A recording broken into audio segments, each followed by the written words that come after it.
अरे अरे अरे ये कौन है?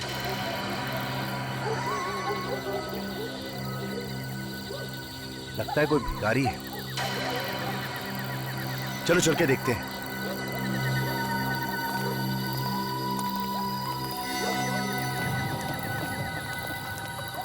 ये बेवड़ा, चल उठ, तेरा टाइम खत्म हो गया है। चल निकल यहाँ से। ठीक है लोड़ा, क्या लगता है? अबे करना क्या है? सीआईडी को फोन करते हैं।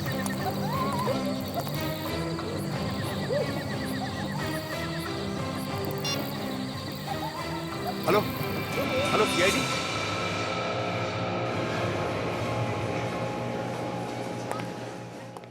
इस मोबाइल के बैटरी ने तो परेशान कर दिया है। पता नहीं ये बैटरी कहाँ मिलेगा।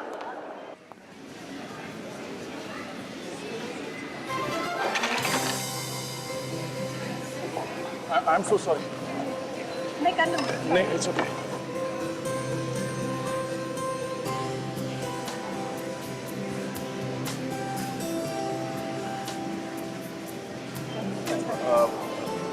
थैंक्स। आप ठीक तो है ना? हाँ मैं ठीक हूँ। कितना हैंडसम है यार। इतनी जल्दी में क्या थी? थोड़ी देर बात तो कर लेती। शट अप प्रिया। तुम यहाँ शॉपिंग करने गई ये सब? चलो।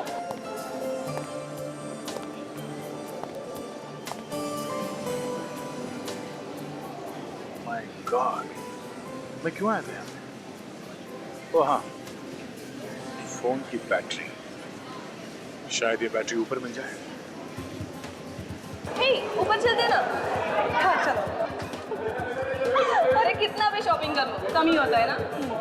एक काम करते हैं, हम उस दुकान में जाते हैं। मुझे बहुत सारी टॉप्स खरीदने। ये वहाँ पे भी जाके देखते हैं ना।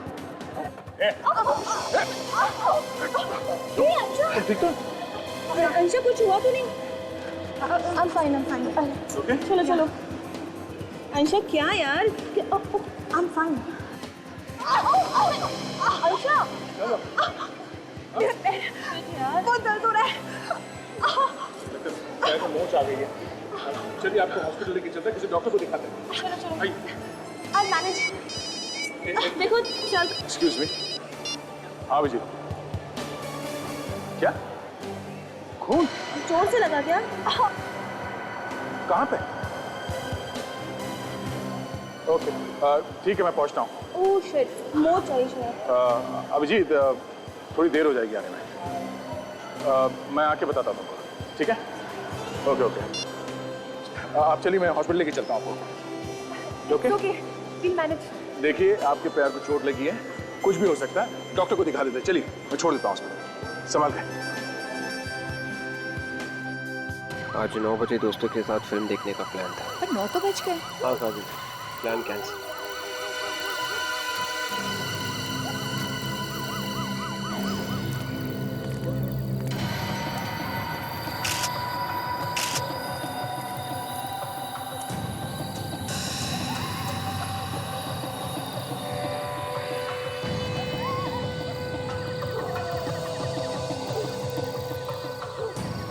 कितने बजे देखा था तुम लोगों ने? अभी साहब, जैसे ही देखा आप लोगों को फोन कर दिया। कितने बजे की ड्यूटी है तुम लोग? साहब रात की ड्यूटी लगी थी, अभी भी पहुंचा था रात को 8:30 बजे साहब।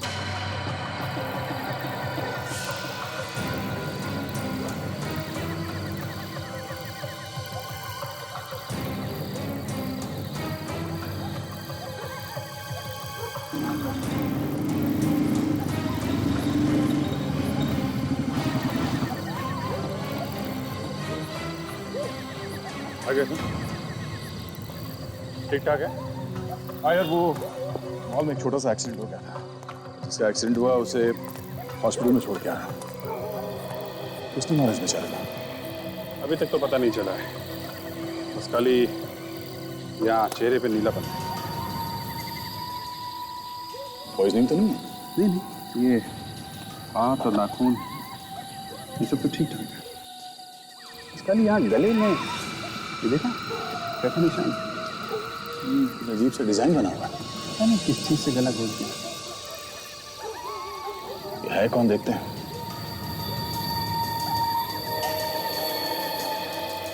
एक बात बताओ, तुम लोगों ने इस आदमी को यहाँ सोसाइटी के आसपास पहले कभी देखा? नहीं नहीं साहब।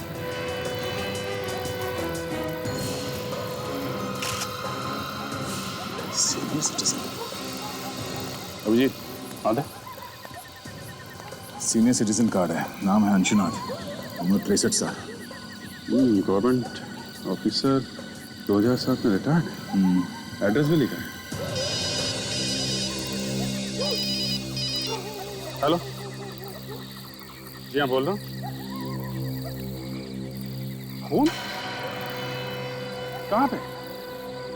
पार्किंग लॉट में? ओके ठीक है हम लोग आते हैं।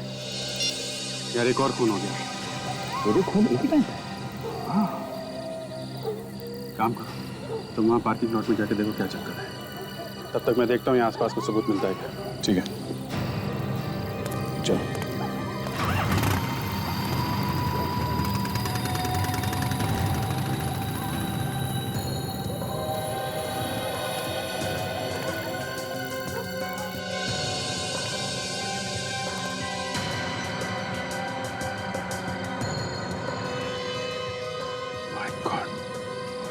ये क्या चल रहा है?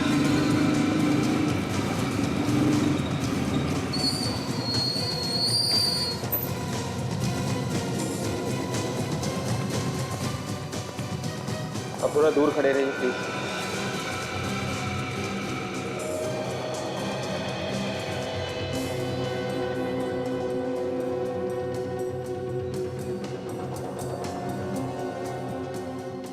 तुमने कब देखा इस लाश को? मैं नाइट की ड्यूटी करता हूँ सर। अभी जब राउंड लेने आया तो देखा यहाँ पे ये पड़ा हुआ। एक आदमी का खून हो गया और आपको पता भी नहीं चला। कुछ तो सुना होगा आपने, कुछ तो देखा होगा। मेरा यकीन कीजिए सर, ना कोई चीखा ना चिल्लाया, मुझे कैसे पता चलता?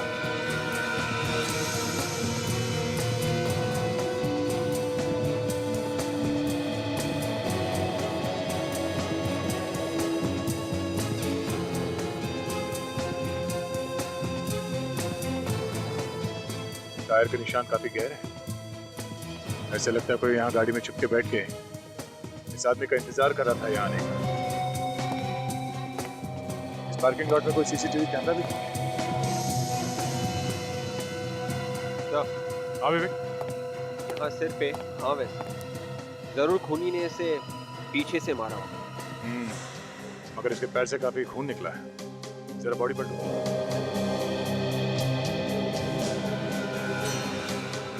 ये तो केशव सर है, इसी बिल्डिंग में इनका ऑफिस है सर। अच्छा देखा विवेक, इसके जान की नस काटी है। शायद इस नस काटने की वजह से इतना सारा खून बह गया और उसी की वजह से इसकी मौत हो गई। मतलब सर खूनी ने इसके पैर की नस काटी और उससे सिर पे भी मारा। मगर कोई ऐसा करेगा क्यों? और इस आदमी ने मरने से पहले चिल्लाया क्यों नहीं होगा? ये बात मेरी समझ में भी नहीं आ रही विवेक। कुछ तो गड़बड़ है इस खून में। अब इसका जवाब तो डॉक्टर सालुंके ही देंगे।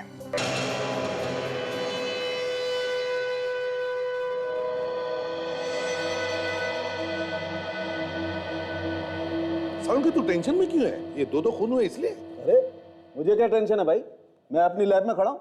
टेंशन होगी आप लोगों को, दो खून हुए, गाली आप लोगों को ज्यादा पड़ेंगी। ओए सालुंके, आज तक कभी ऐसे हुआ है कि हमने कोई केस सॉल्व नहीं की? हाँ 2-4 बार तो हुआ। ओए दिमाग खराब मत कर। कब हुआ है? कब हुआ है? तब हुआ है ना जब तुम अपने हाथ ऊपर कर देते हो, कहते हो कि भैया मुझसे अब कुछ नहीं होता है, तब हम पिट जाते हैं। अच्छा मतलब मैं विलेन हूं? पहले से ही हो। पहले से ही। बहुत बढ़िया। मतलब अगर अपराधी न पकड़ा जाए तो न पकड़े जाने की माला मेरे गले में, और अगर अपराधी पकड़ा गया तो उसकी तालियां आप लोगों के हिस्से में। बिल्कुल। तो जाइए तालियां बजवाइए, जाइए। अरे अरे यार, अरे सालुंके मेरी बात सुन। मैं ये कह रहा था कि जब तुम हाथ ऊपर करके कहते हो ना कि मुझसे कुछ नहीं होगा, तब हम पिट जाते। ओह अच्छा, थैंक यू वेरी मच। आप लोगों ने कम से कम ये तो कबूल किया कि हम लोगों की वजह से आप लोगों की दुकान चल रही है। अरे हम इन लाशों के बारे में बात करते हैं। हाँ। तो ये दोनों लाशें दो अलग कहानियां सुना रही हैं बॉस। अच्छा, क्या क्या बोल रही है लाशें? ये दोनों खून एक ही आदमी ने किए हैं, है ना? एक ही आदमी ने नहीं किए। नहीं किए? सर ये तो हमें पहले से मालूम है कि इस आदमी का गला घोट के मारा गया है। किसी ऐसी चीज से मारा गया जिसके ऊपर डिजाइन बना हुआ था, वो डिजाइन इसके गले पे आ गया है। बिल्कुल दया, खूनी ने अपनी तरफ से बहुत ज्यादा होशियारी दिखाने की कोशिश की। उसे लगा कि कहीं उसकी उंगलियों के निशान इस आदमी की गर्दन पे ना आ जाएं, इसलिए उसने अपने हाथों का इस्तेमाल नहीं किया, किसी और चीज का इस्तेमाल। ये भी तो हो सकता है कि उसमें उतनी ताकत नहीं थी गला घोटने की, जिसकी वजह से उसने किसी और चीज से गला घोट दिया। हो सकता है, ये भी हो सकता है। लेकिन एक बात बिल्कुल पक्की है बॉस कि खूनी अनाड़ी हड़बड़ाया हुआ है। शायद उसने पहली बार खून किया, लेकिन फिर भी खूनी हमारे लिए कुछ छोड़ गया। ये इसकी गर्दन पर पड़े हुए निशान, इन निशानों से हम उस चीज तक पहुंच सकते हैं जिससे इसका गला दबा है। और एक बात और, ये खून शाम को 6 बजे से 8 बजे के बीच में किया गया, और ये खून शाम को 8 बजे से रात के 10 बजे के बीच में किया गया। ये भी तो हो सकता था उनके कि उस खूनी ने इस आदमी का 6 और 8 बजे के बीच में खून कर दिया, और फिर दूसरी जगह जाकर इस आदमी का 8 और 10 बजे के बीच में खून कर दिया। नहीं बॉस, मुझे ऐसा बिल्कुल नहीं लगता। मुझे लगता है दो अलग अलग खूनी। ये वाला खून जिसने किया है वो खूनी एकदम अनाड़ी है, और ये खून जिस खूनी ने किया है वो एकदम प्रोफेशनल है, पहुंचा हुआ। इस आदमी के सिर पर जो वार है, हाँ, इसीलिए मैं कह रहा हूं कि वो एकदम प्रोफेशनल है। पहले उसने इस आदमी के सर पे वार किया ताकि ये बेहोश हो जाए, और फिर बेहोशी की हालत में उसने इसकी जान की नस काट डाली जिससे मर जाए। अगर नस काटनी थी तो गर्दन की नस काट देता वो। दया, जैसे कि आप लोग जानते हैं, गले की नस कटने से इंसान को मरने में 1-2 मिनट लग जाते हैं, जबकि ये पैर की नस जो हमारे दिल से जुड़ी हुई है, इसको कटने से इंसान बस 30 सेकंड में मर सकता है। दो खूनी, एक अनाड़ी और एक पहुंचा हुआ। कहीं ये दोनों खूनी एक दूसरे को जानते तो नहीं?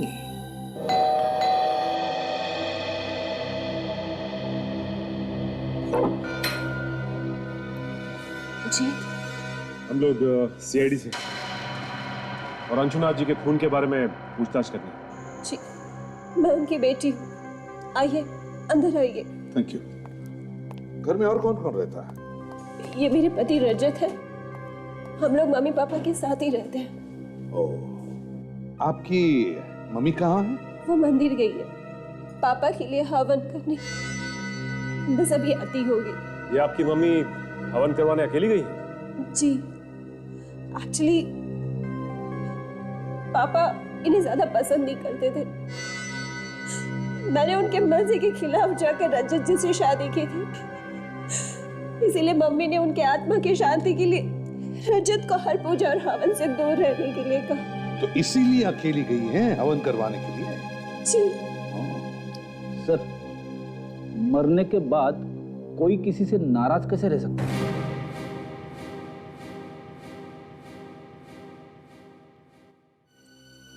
रजत जी, जरा बताइए, कल शाम को 6 और 8 बजे के बीच कहाँ थे आप?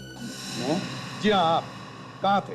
लेकिन आप ये सब मुझसे क्यों पूछ रहे हैं? वो इसलिए क्योंकि इनकी पिताजी का, अंशुनाथ जी का खून हुआ है कल शाम 6 और 8 बजे के बीच। सर, आप मेरे पति पे शक कर रहे हैं, वो भी मेरे पापा के खून के इल्जाम में। वो इसलिए क्योंकि आप ही ने बताया था ना कि आपके पिताजी और इनकी बनती नहीं थी। पर सर, कोई बात नहीं बताया। अगर कातिल को पकड़ने में इन्हें इससे कोई भी मदद मिलती है तो पूछने दो इन्हें। सर, कल शाम को 6 और 8 के बीच में मैं अपने दोस्त के साथ एक बार में बैठा था। वहां का बिल शायद अभी भी मेरी बैंक में है, मैं लेके आता हूं। जल्दी।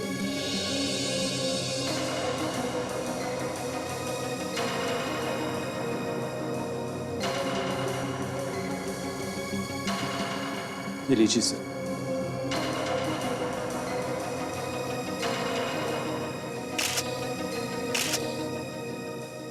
काजल, एक बात और है, शायद इससे आपको कुछ मदद मिले। बताइए। पापा ने काफी लोगों को पैसे उधार दे रखे थे। और उनमें से कोई भी उन्हें पैसे लौटा नहीं रहा था। पापा इस बात को लेके काफी परेशान थे। पैसे उधार दिए थे? किसे? कौन थे वो लोग, जानती हैं आप? वो सब पापा के पुराने दोस्त थे। वो किसी आश्रम में हर फ्राइडे की रात को मिलते थे। अच्छा, कहाँ है ये आश्रम? ये वर्ली की किसी जगह पर है सर। विश्वनाथ जी के पुराने दोस्त जिनको उन्होंने पैसे उधार दिए और फिर हर शुक्रवार को एक आश्रम में मिलते हैं वर्ली में। इस आश्रम में जाकर देखना पड़ेगा।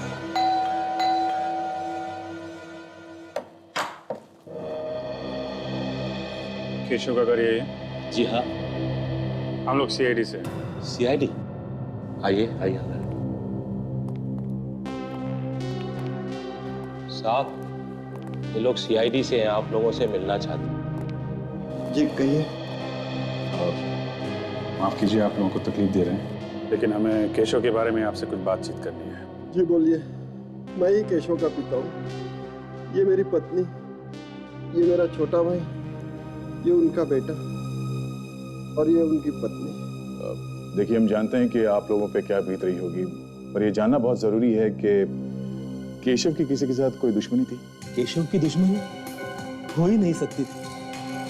सोने के जैसा दिल था उसका, किसी से कोई लड़ाई झगड़ा वगैरह कुछ नहीं था। दुश्मनी नहीं तो कोई ऐसा आदमी जिसके साथ उसकी बनती ना हो? मुझे तो ऐसा कोई आदमी याद ही नहीं आता जो केशव भैया को पसंद ना करता हो। हाँ बेटे, तुम्हें कैसे याद आए?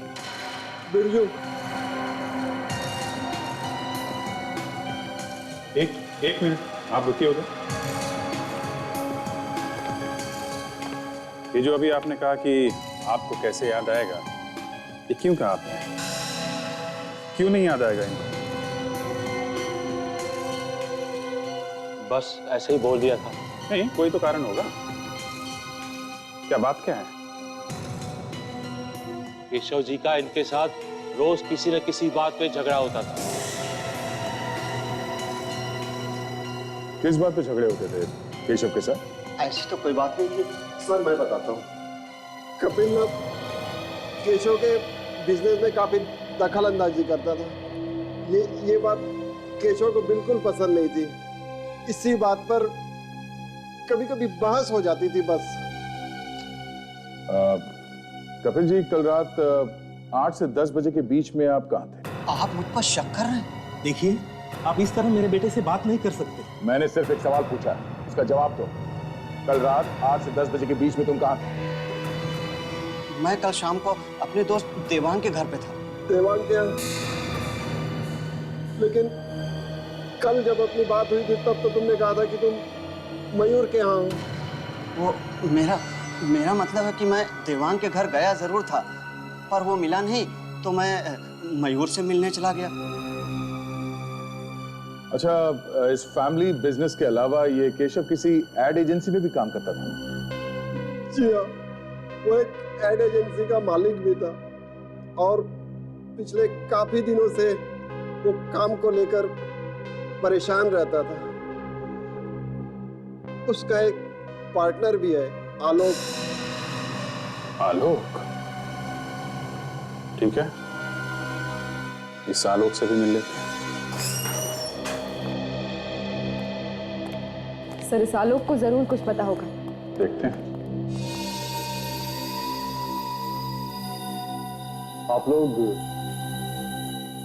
आप मिस्टर आलोक हैं? यस, आप लोग? हम लोग सीआईडी से हैं। आपको तो मालूम ही होगा कि केशव का खून हो गया है। जी हाँ, मुझे मालूम है। बस उसी सिलसिले में कुछ पूछताछ करनी है आपसे। It's such a shock. कल तक जो मेरी बगल वाली कुर्सी पर बैठा करता था, वो अचानक यकीन नहीं होता। केशव की खूनी को पकड़ने के लिए किसी भी तरह की मदद चाहिए, मैं करने को तैयार हूँ। Excuse me sir. सर, ये कुछ अर्जेंट पेपर्स हैं, क्लाइंट्स को भेजने हैं, आपके सिग्नेचर।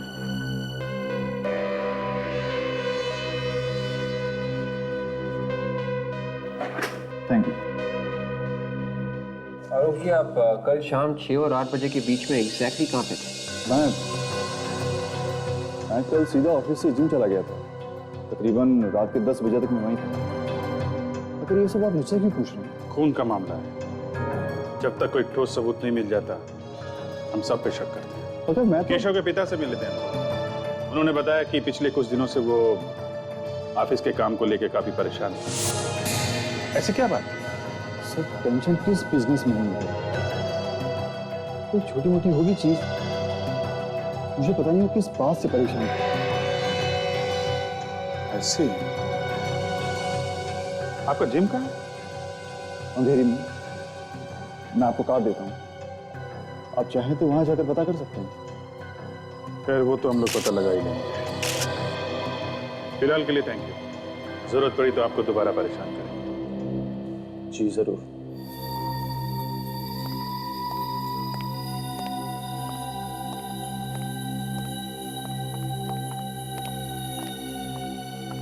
ये क्या चक्कर है?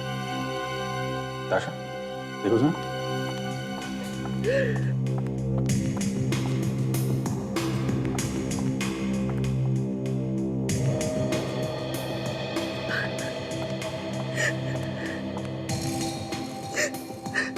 एक्सक्यूज मी, क्या हुआ? आप इस तरह बाहर से अंदर क्यों आ गए?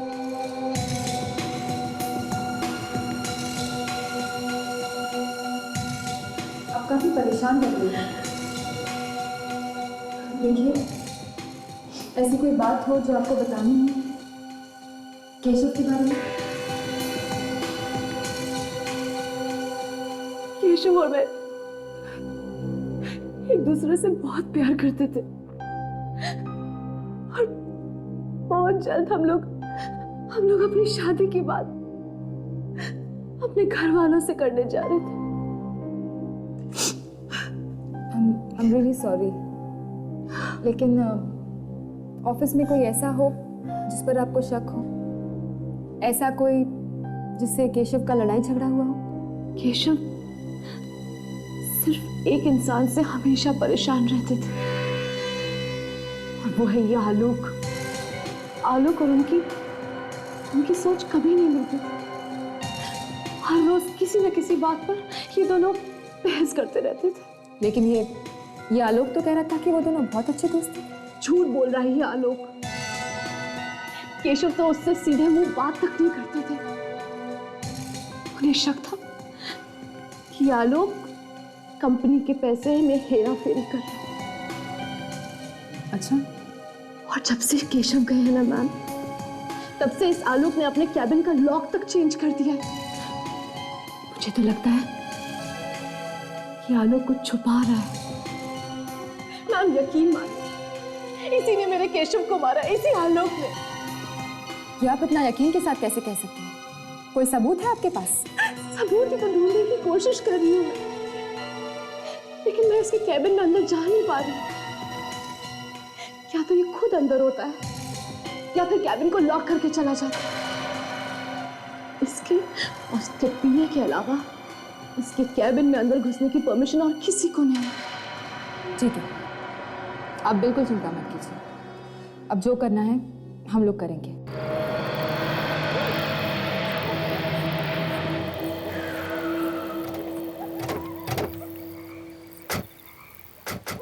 तो यही वो आश्रम है जहाँ अंशुनाथ जी अपने दोस्तों से मिलने हर शुक्रवार की शाम को आया करते थे। रुको रुको, ये आश्रम है। जूते पहन के जाओगे तो पाप लगेगा। हमें जूते उतार के अंदर जाना चाहिए। ठीक, चलो।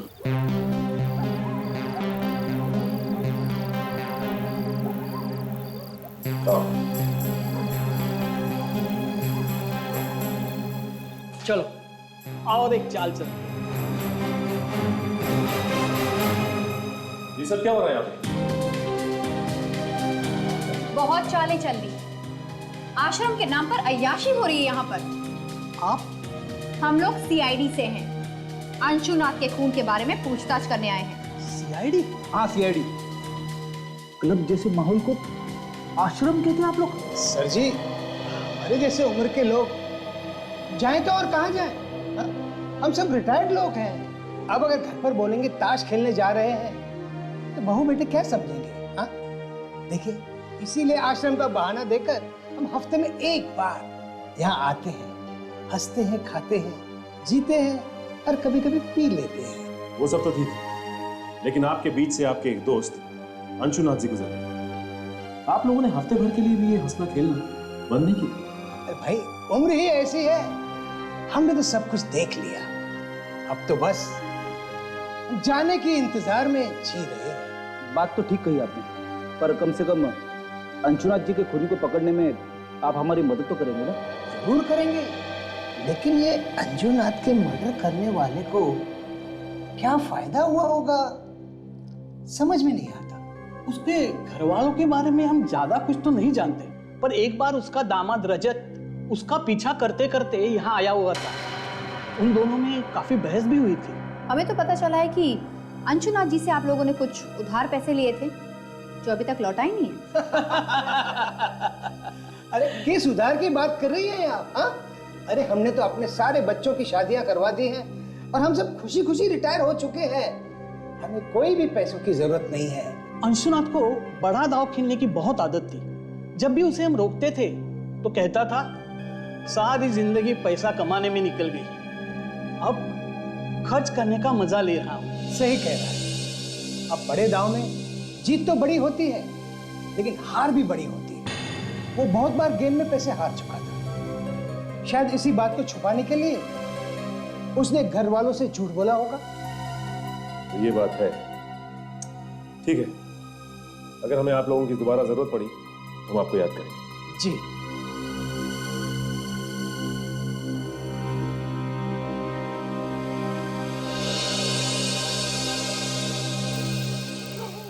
इस रजत को आश्रम की बात पता थी, इसने हमें घर पे क्यों नहीं बताया?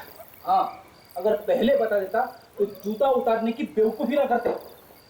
सब हो ना हो, ये रजत हमसे जरूर कुछ ना कुछ छुपा रहा है। ये रजत काफी टेढ़ा आदमी लगता है। संगीत बार में से पता चला है कि उस शाम को 6 बजे से लेकर 8 बजे के बीच ये रजत वहीं पर बैठकर ड्रिंक कर रहा था। वहां पर एक बारटेंडर है सर, जिसका नाम है समीर।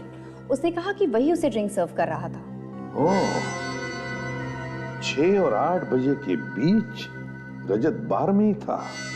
अच्छा सर, हम लोग आलोक के जिम से आ रहे हैं। वहां पता चला कि जिस रात फोन हुआ था आलोक 8 से 10 बजे के बीच जिम में ही था, उसके इंस्ट्रक्टर ने बताया है। काजल ने अभी बताया कि रजत उस रात 6 और 8 बजे के बीच संगीन बार में था, और अब तुम कह रहे हो कि आलोक उस रात 8 और 10 बजे के बीच जिम में था। बड़े अच्छे तरीके से बचाव किया इन दोनों ने अपने आप का। हाँ सर, एक बोल रहा है कि वो जिम में था 8 से 10 बजे के बीच में, और दूसरा बोल रहा है कि वो बार में बैठा था 6 से 8 के बीच में, और दोनों खून उसी समय हुए। सर, एक और बात है। क्या? जब हम लोग आलोक के ऑफिस गए थे तो वहां हमें केशव की गर्लफ्रेंड मिली थी, अनन्या, और अनन्या ने ताशा को बताया कि आलोक ने अपने ऑफिस में कुछ छुपाने की कोशिश की। केशव की गर्लफ्रेंड अनन्या ने बताया कि आलोक अपने ऑफिस के कैबिन में कुछ छुपाने की कोशिश कर रहा है। क्यों? और उसने ये भी बताया सर कि केशव की मौत के बाद आलोक ने कैबिन के ताले बदल दिए। उसके बाद कोई भी आ जा नहीं सकता सिवाय एक आदमी। कौन? कौन है वो? सर, आलोक का पीए, सिर्फ वही कैबिन में आ जा सकता है। तो जब तुम लोग उसके ऑफिस में गए तब उसके कैबिन में गए थे? नहीं सर, एक्चुअली आलोक हमें केबिन के बाहर ही मिला। गड़बड़ है, अभी कुछ तो गड़बड़ है। ऐसी कौन सी चीज है जो ये आलोक सबकी नजरों से छुपाना चाहता है? इसके कैबिन की तलाशी लेनी चाहिए। अगर सीधे उंगली से घी नहीं निकला तो टेढ़ी उंगली से निकालो। पंचायत चल रहा है, ज्यादा लोग दिख नहीं रहे हैं। सावधानी से काम कर लेना, इसी बीच में करना है, समझे? रेडी हो ना? सर, सामने जो आदमी आ रहा है वो आलोक का पीए है सर। उसके पास आलोक के कैबिन की चाबी होगी जिससे दरवाजा खुलेगा। चाबी दिख रही है, उसके कमर पे लटकी हुई है। तुम पीछे जाओ।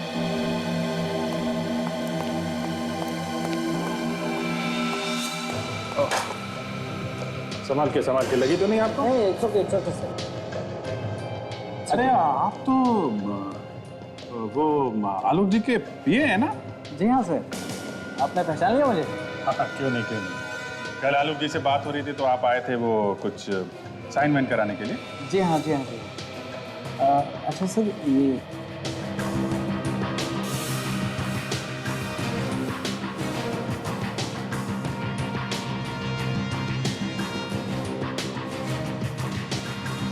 उन्होंने थोड़ी ना सोचा होगा कि पार्किंग लॉट में कोई बैठा हुआ है, उनका खून करने के लिए उनका इंतजार कर रहा है।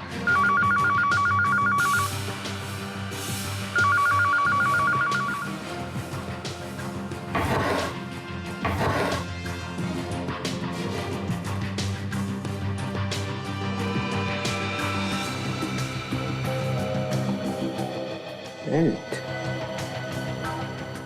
एक मिनट। ये बेल्ट का पैटर्न बिल्कुल वैसा ही है जैसा हमें अंशुना के गले पे मिला। 9 बजे आ जाते थे? जी हाँ। और किस प्रोजेक्ट पे काम चल रहा था? अभी तो फिलहाल दिवाली के लिए कुछ खास ऐड डिजाइन कर रहे थे। वो खत्म होते ही क्रिसमस और न्यू ईयर के लिए कुछ प्लानिंग चल रही है। वैसे केशव सर ने एक अभी फ्रेश ऐड बनाया था। नहीं, मत बताना। टीवी में देखूंगा ना फ्रेश तो अच्छा लगेगा। वैसे भी मेरा काम हो गया है। आपका काम मतलब? नहीं, हो गया, जो पूछना था वो हो गया। अच्छा। आप जरूरत पड़ेगी तो आपसे दोबारा मिल लूंगा। Most welcome sir, no problem. ये कार्ड आपका गिरा है क्या? हाँ, उठा लीजिए।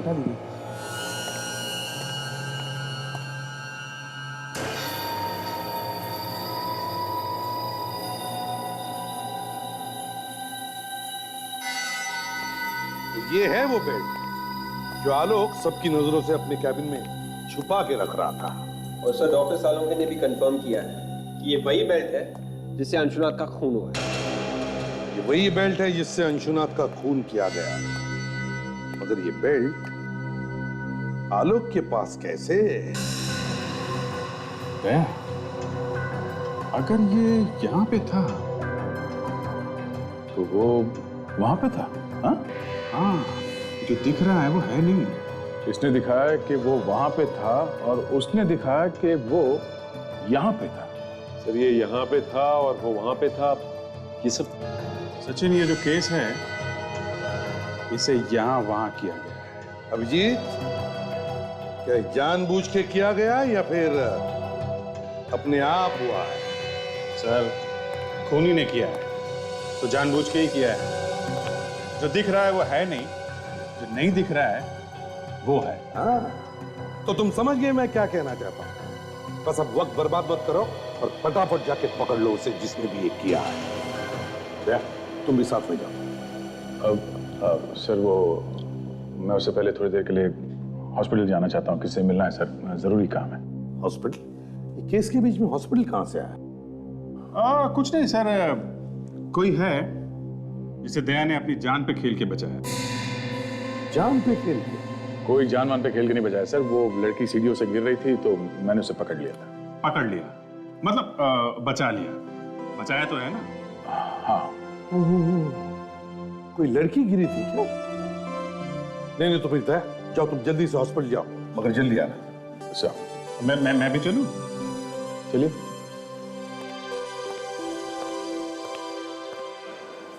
अच्छा, तो यहाँ पे है तुम्हारी अंशा।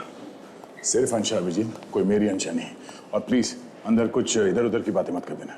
मैं तुम्हें कल लेने जरूर आऊंगा। ठीक है, बाय। नहीं, मैं क्या बोलूंगा, तुम लोग बातें करना, मैं तो देखता रहूंगा। अंदर चलो तो सही।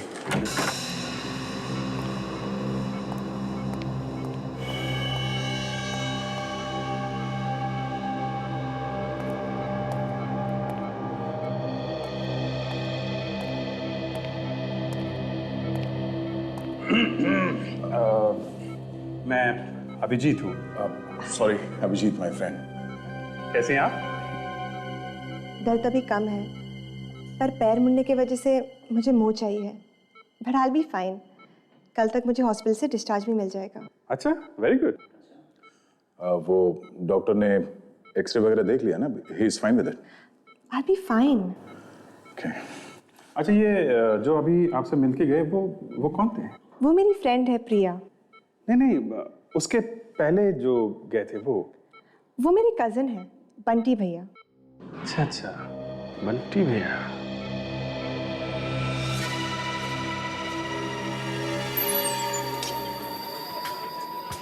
वो रहा समीर वही बार्टेंडर है जिससे हम उसे मिले थे। उस रात जब रजत यहाँ आया था और अंशुनाथ का खून हुआ था, समीर ही यहाँ। अरे मैडम आप? समीर, हमें तुमसे कुछ पूछना है। मैडम, रजत के बारे में जो कुछ भी मुझे मालूम था वो सब कुछ मैंने आपको बता दिया। नहीं, रजत नहीं, ये फोटो देखिए, आपने इस आदमी को पहले कभी देखा है? ये तो हमारे रेगुलर कस्टमर है और कुछ ही दिनों से यहाँ पर आने लगे।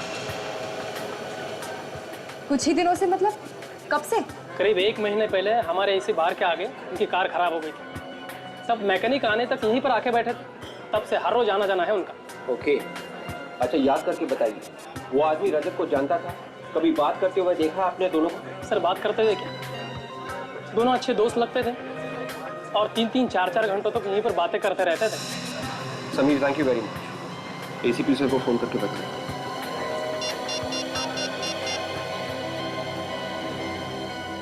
हेलो सर, आपका शक बिल्कुल सही निकला।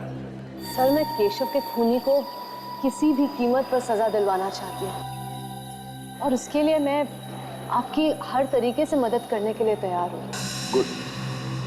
देखो आनंद, उसके खिलाफ सबूत तो हमारे पास है, मगर हम चाहते हैं कि तुम उसे खुद फोन करके यहाँ बुला लो। उससे कहो कि वो सबूत तुम्हारे पास है और तुम एक कीमत पर ही वो लौटाने के लिए तैयार हो। मगर सर ये तो कुछ नहीं होगा, घबराओ मत, समझे? देखो, सबूत ढूंढने की कोशिश करेगा और जब उसे कमरे में सबूत नहीं मिलेगा तो अपने आप को बचाने के लिए भागने की कोशिश करेगा और वो तुम्हारे पास आएगा सबूत लेने के लिए और हमारे जाल में फंस जाएगा, समझे? कुछ नहीं होगा, तुम्हें घबराओ मत। चलो जल्दी से फोन करो उसे। जी सर। करो। हेलो, मैं अनानिया बोल रही हूँ। मुझे पता है कि इस वक्त तुम क्या ढूंढ रहे हो। वो सबूत जो तुम सबसे बचाने की कोशिश कर रहे थे वो अब मेरे पास है और बहुत जल्द मैं उसे सीआईडी के पास भेजने वाली हूँ। अब तुम बच नहीं सकते। सीआईडी? नहीं, अनन्या मेरी बात सुनो, ऐसा मत करो प्लीज। तुम्हें इसकी जो कीमत चाहिए मैं चुकाने के लिए तैयार हूँ। प्लीज सीआईडी के पास मत जाओ। कीमत? वाओ, मेरे बोलने से पहले ही तुमने कीमत की बात छेड़ दी। मुझे तुम्हारे सबूत के लिए पूरे 50 लाख रुपए चाहिए। 50 लाख? देखो, हाँ, रकम की मत सोचो, अपनी जान के बारे में सोचो, वरना बिना टाइम वेस्ट किए मैं सीआईडी के पास चली जाऊंगी, समझे ना? नहीं, ठीक है, मैं तैयार हूँ। मुझे 2 घंटे में मिलो, मैं तुम्हारे पूरे पैसे कैश में दे दूंगा। प्लीज वो सबूत किसी और को मत दिखाना। मैं इतनी बेवकूफ नहीं हूँ। अच्छा, कहाँ मिलना है? मैं तुम्हें जगह का नाम एसएमएस करती हूँ। सर वो तैयार हो गया, हमें उसे जगह का नाम एसएमएस करना होगा। Very good Ananya. अब देखो शिकारी कैसे खुद शिकार बनकर हमारी जाल में।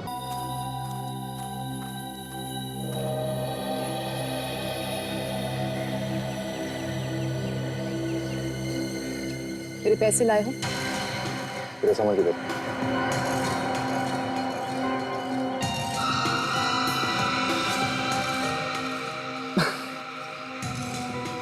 जितना मैंने तुम्हारे बारे में सोचा था, तुम उससे बहुत आगे निकली। केशव से बहुत प्यार करती थी ना तुम, उसी के खून का सबूत बेचने आ गई। वाह रे दुनिया। देखो, मैं यहाँ पर तुम्हारी बकवास सुनने नहीं। कल तक मेरे साथ केशव था, मेरे पास सब कुछ था, लेकिन आज जब वो नहीं है तो मुझे भी तो अपने कल के बारे में सोचना पड़ेगा ही ना। 50 लाख देने वाली हो ना तुम मुझे? हाँ, मगर उसमें थोड़ी सी प्रॉब्लम है। मजबूरी? ये कौन सा नया ड्रामा है? देखो, वैसे भी बहुत कुछ हो चुका है। 50 लाख देने को तो मैं तुम्हें अभी दे सकता हूँ, मगर मुझे इस चीज पर यकीन नहीं कि 50 लाख रुपए लेकर तुम सीधे सीआईडी के पास चली जाओगे। मेरा सारा राज तो खुल चुका ना तुम्हारे सामने, क्यों?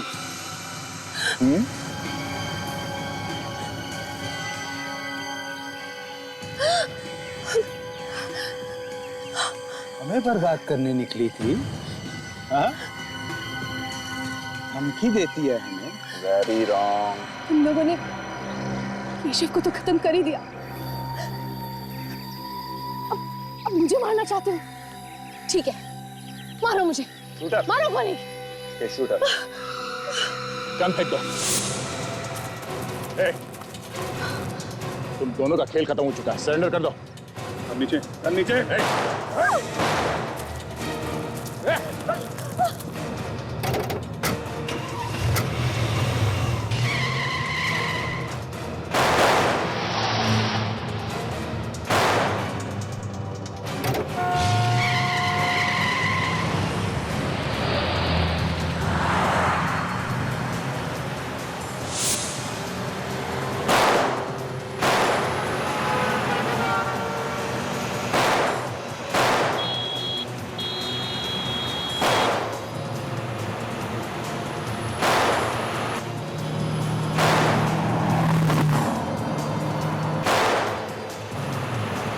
आखिर लड़की ने फंसा ही दिया ना। ओह माय गॉड, क्या हुआ? लगता है टायर पंचर हो गया। टायर पंचर हो गया? हाँ, क्या बात कर रहे हो?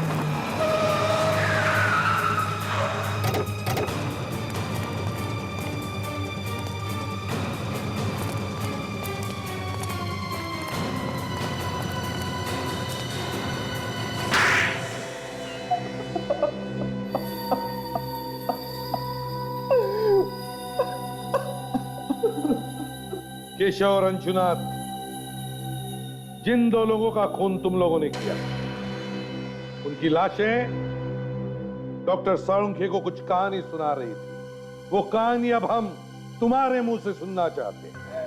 पर हमने तो कुछ किया ही नहीं है, बिना वजह हमें फंसाया जा रहा है।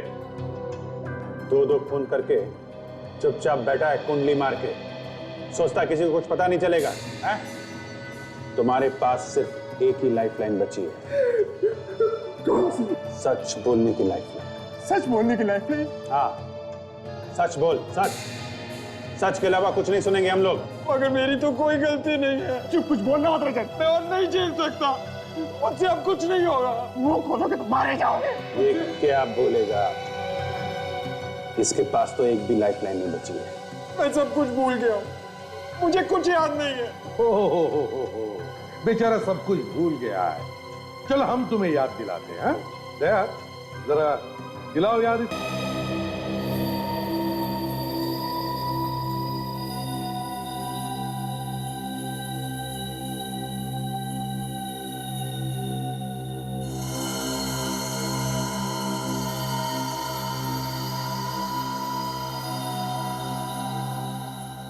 शहर में दो लोगों का खून होता है, दोनों एक दूसरे को नहीं जानते हैं।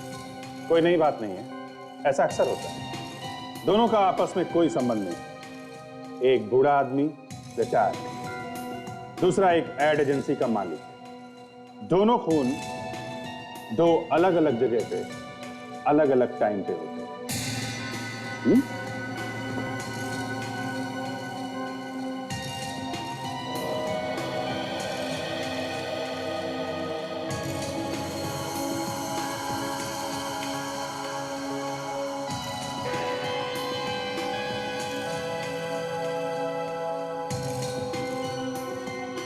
और शक दो लोगों पे जाता है।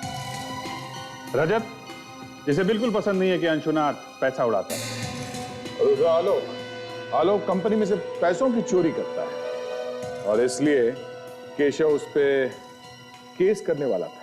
मतलब ये दोनों खून पैसों के लिए हुए। और सबसे मजे की बात यह है सर, जब अंशुनाथ का खून हुआ तब रजत अपने दोस्त के साथ बार में बैठ के दारू पी रहा था। रजत ने अपने आप को बहुत अच्छी तरह से बचा लिया सर। और ये आलोक भी जिम में अपनी बॉडी बना रहा था जब केशव का खून हुआ, इसलिए दोनों ही बच गए। अब पकड़े तो पकड़े किसे, मगर तभी ये बेल्ट मिल गई। ये बेल्ट आलोक हमें तुम्हारे केबिन से मिली, जिसमें वही डिजाइन बनी हुई है जो बदकिस्मती से अंशुनाथ के गले में थी। सच बात तो यह है कि तुम दोनों ने आपस में अपनी पीठ थपथपाई है। लेकिन एक बात समझ में नहीं आ रही है, तुम दोनों मिले कैसे? संगीन बार में। संगीन बार में? इसकी बातों में आ गया था सर, और मैंने अपने हाथों से केशव को मार डाला। मुझसे गलती हो गई, प्लीज मुझे माफ कर दीजिए। वाह, और इन दोनों ने आपस में मिलके एक दूसरे का काम कर दिया सर। 6 और 8 बजे के बीच में आलोक ने अंशुनाथ का खून किया, उसके बाद वो खुद जिम में गया, वहां पे कसरत करने में जुट गया वो। और 8 से 10 के बीच में तुमने केशव को मार दिया और किसी को शक ना हो इसके लिए सबके सामने बैठ के दारू पीने लगे। हा? पर सर इन दोनों ने एक दूसरे के लिए खून किया क्यों? क्योंकि विवेक किसी को भी शक नहीं होगा। तू मेरा काम कर, मैं तेरा काम करूंगा, दोनों भी गुनहगार। दोनों अगर एक दूसरे के खिलाफ कुछ बोलेंगे तो दोनों भी फंस जाएंगे। सर प्लीज मुझे माफ कर दीजिए, मुझसे गलती हो गई, मुझे माफ कर दीजिए प्लीज। अब जिंदगी भर जेल में बैठकर माफी मांगोगे ना तो भी तुम्हें कोई माफ नहीं करेगा। मगर सर एक बात समझ में नहीं आई, आलोक ने सबसे छुपाकर इस बेल्ट को अपने ऑफिस में क्यों रखा था? रजत पे मुझे भरोसा नहीं था, इसीलिए इस सबूत को मैंने अपने पास रखा था। पता नहीं ये सबूत आप लोगों के हाथ कैसा लग गया। ये बेल्ट हमारे हाथ कैसे लगा, ये सोचते बैठना जेल में तब तक जब तक फांसी का ऑर्डर नहीं आता।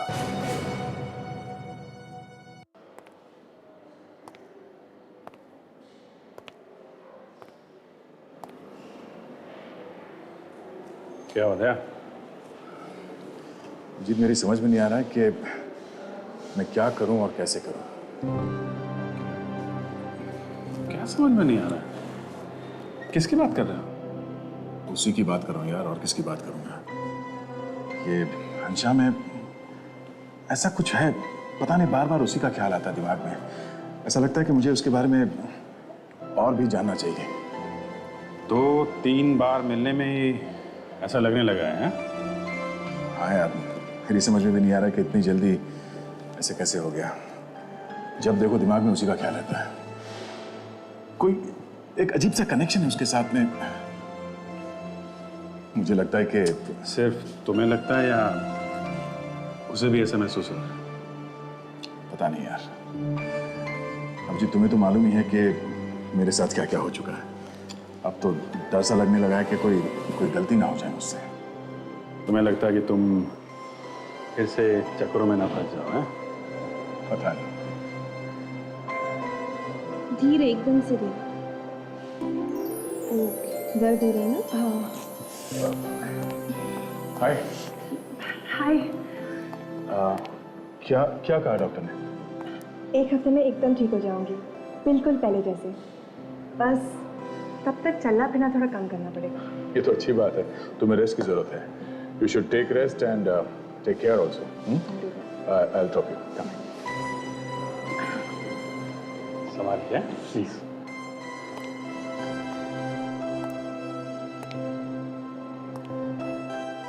धीरे से। वहाँ जाना। बहुत ज्यादा दर्द हो रहा है? नहीं, हल्का हल्का।